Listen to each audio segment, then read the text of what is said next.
Yo, YouTube, what's crackalackajackasmacin? It's Waffleman with a video, and it's the same old shit, just a brand new day. Mike Wang responding to a bunch of tweets and questions on Twitter about NBA 2K20. You know, Mike Wang is a developer of NBA 2K games, and he has a Twitter account, so make sure you're on Twitter and follow Mike Wang to see some informational stuff you don't know about NBA 2K20.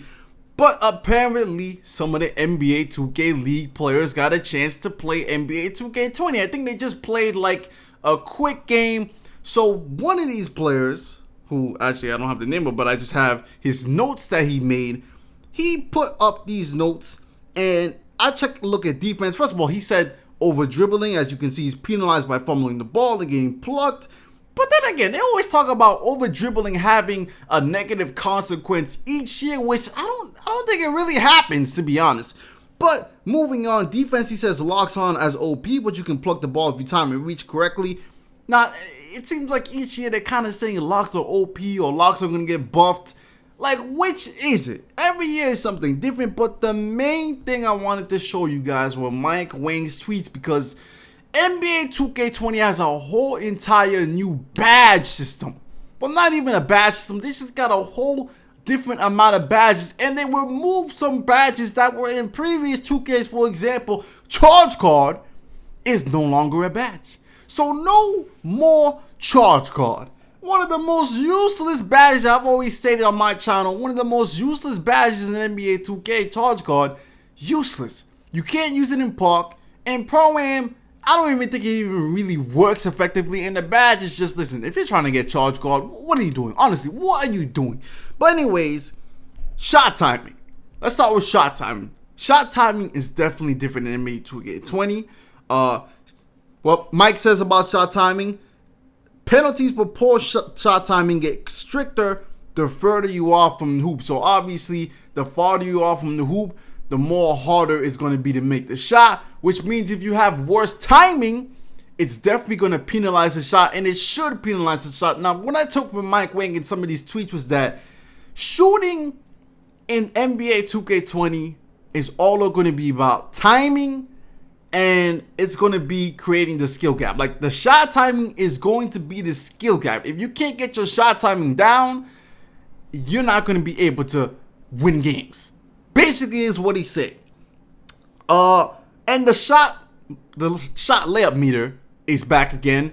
And even though you might have a wide open layup, if you get bad timing, it's not going to affect it that much. But it's definitely going to affect it if you want to start making those contact layups. Moving on. Like I said before, charge card is out of the game. They said, Mike Wang said they cut the badges, as you can see in this tweet, that they felt nobody would ever want. Charge card, one of them. Free throws are back to being an attribute that you can upgrade. Now, I'm not sure I minded free throw ace, because free throw ace basically boosted your free throw by 10 each time. So if you got the bronze free throw ace, you would have like a 70 something free throw. Silver free throw ace is like an 80 something free throw, and then I think a gold free throw ace is like above 85. I guess I didn't mind that system. It's just that grinding for free throw ace took a long time. But based off this tweet, him saying that free throws are about to be an attribute you can upgrade, it's kind of making me excited, man. Because it sounds like we're able to actually choose the upgrades we want to make. Oh, Lord have mercy. This might be my 2K. This might be the 2K game I've been waiting for, man. I don't know if I was really feeling NBA 2K19, but based off what Mike Wang is saying, I'm kind of liking this, man. And by the way, as a side note, random side note, new Call of Duty Modern Warfare looks freaking fire, man. No radar. You don't get a radar until like you get like 2 or 3 kills. You got to use night vision goggles on some maps. The gun's different. You can customize the guns in a variety of ways. Oh, man, that Call of Duty. I don't know, man. This might be the year for comeback gaming, man. But anyways, continuing Mike Wang's tweets. He said this will probably take all day to delve into, but most of 2K19's badges are returning. Many of them we will work or either balanced to be more useful for different types of builds. For an example, Limitless was changed to range extender to boost threes, but also deep twos. Now, we all know deep twos in the NBA is the worst shot in the league.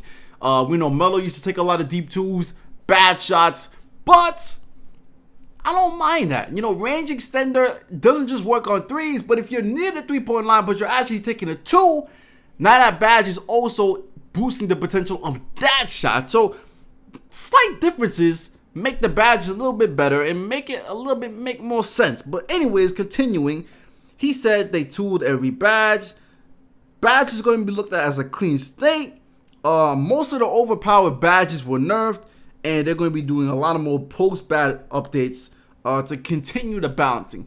Now, overpowered badge, I know back in 2K17 it was Brick Wall. I'm not sure a lot. I mean, there's definitely some. I think takeover mode it definitely was cheese in 2K19.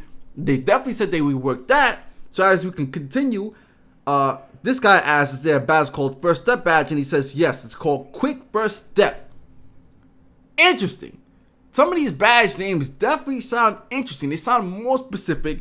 Continuing, what about shot contests this year in the Vegas event? I noticed that they have percentages explaining the coverage rather than heavily contested and etc.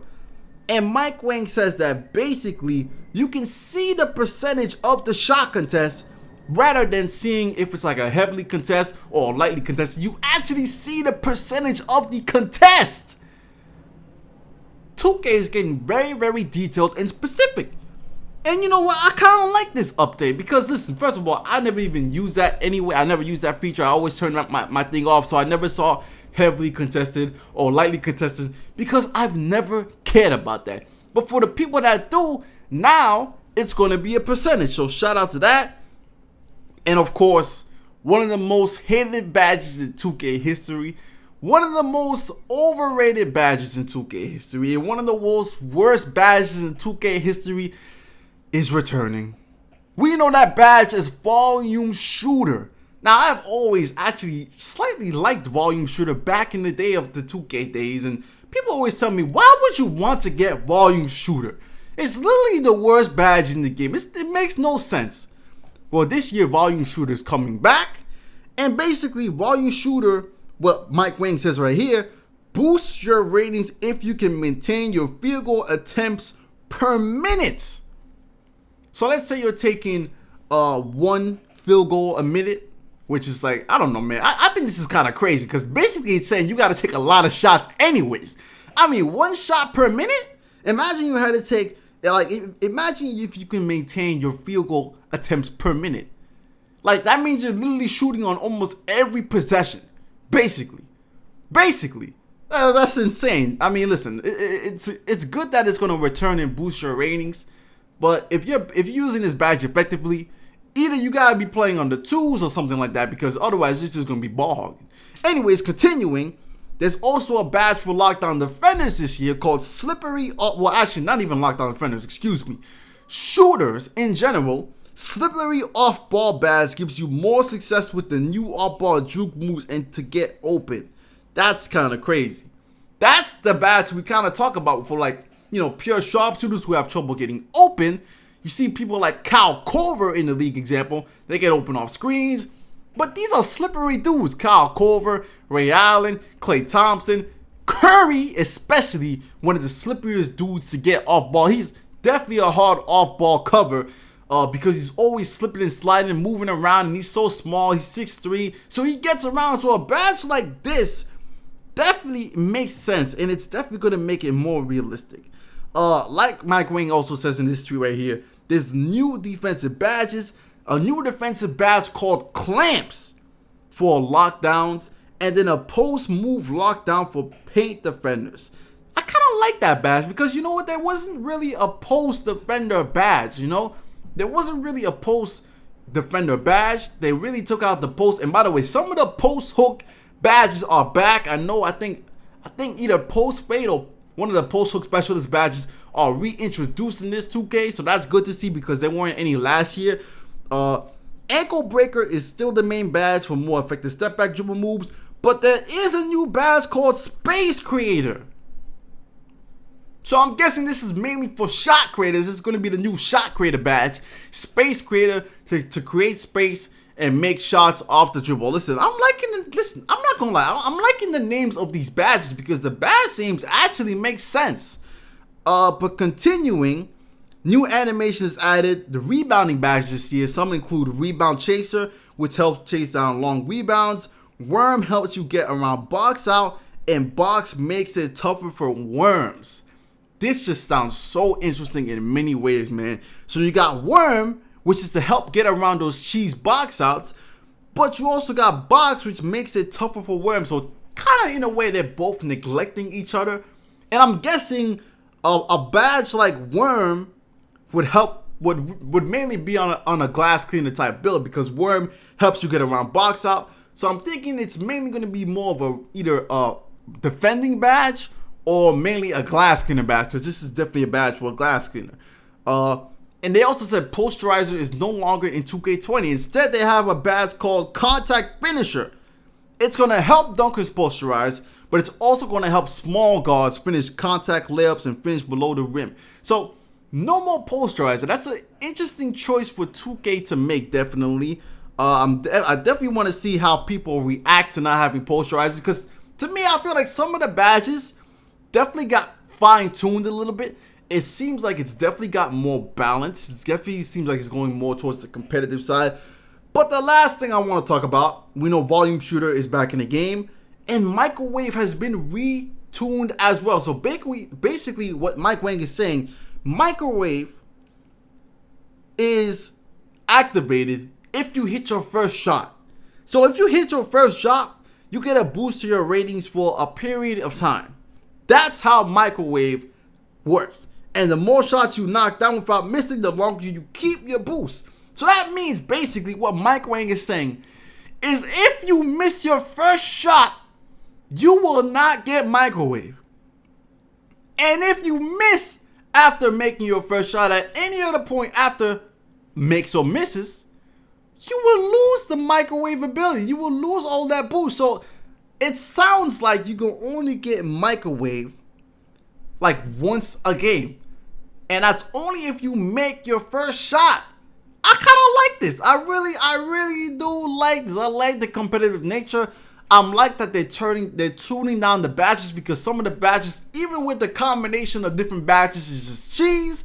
So making more bare bones, but it's not bare bones at all. It's just more competitive and fine-tuned. And the last thing that's interesting, and I'm going to talk about, is the shot.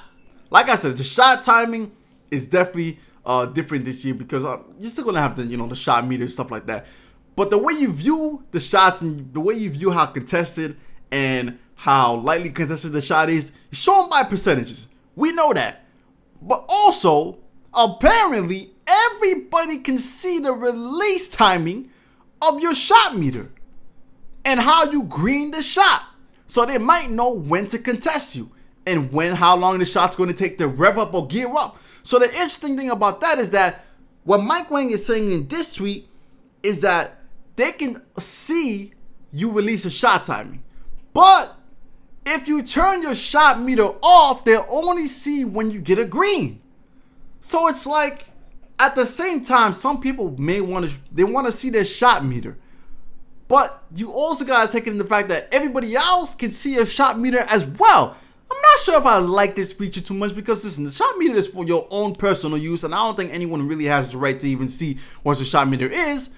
But it is a different tune to a 2K game. It definitely spices up the game a little bit. For me, I really don't give a damn if you can see my shot meter or not. I'm still going to use a shot meter. But it's definitely interesting. But let me know what you think of these changes and these new badges to NBA 2K20. The shot meter, the badges, oh man, it's definitely going to be a new game. I just hope that they get the park right, they get the neighborhood right, they get the archetype system and the attribute system right. They have a lot to do, man, and a lot to show, but it sounds good so far. Anyways, leave a like for more. Let me know what you think in the comment section. I'm out for now.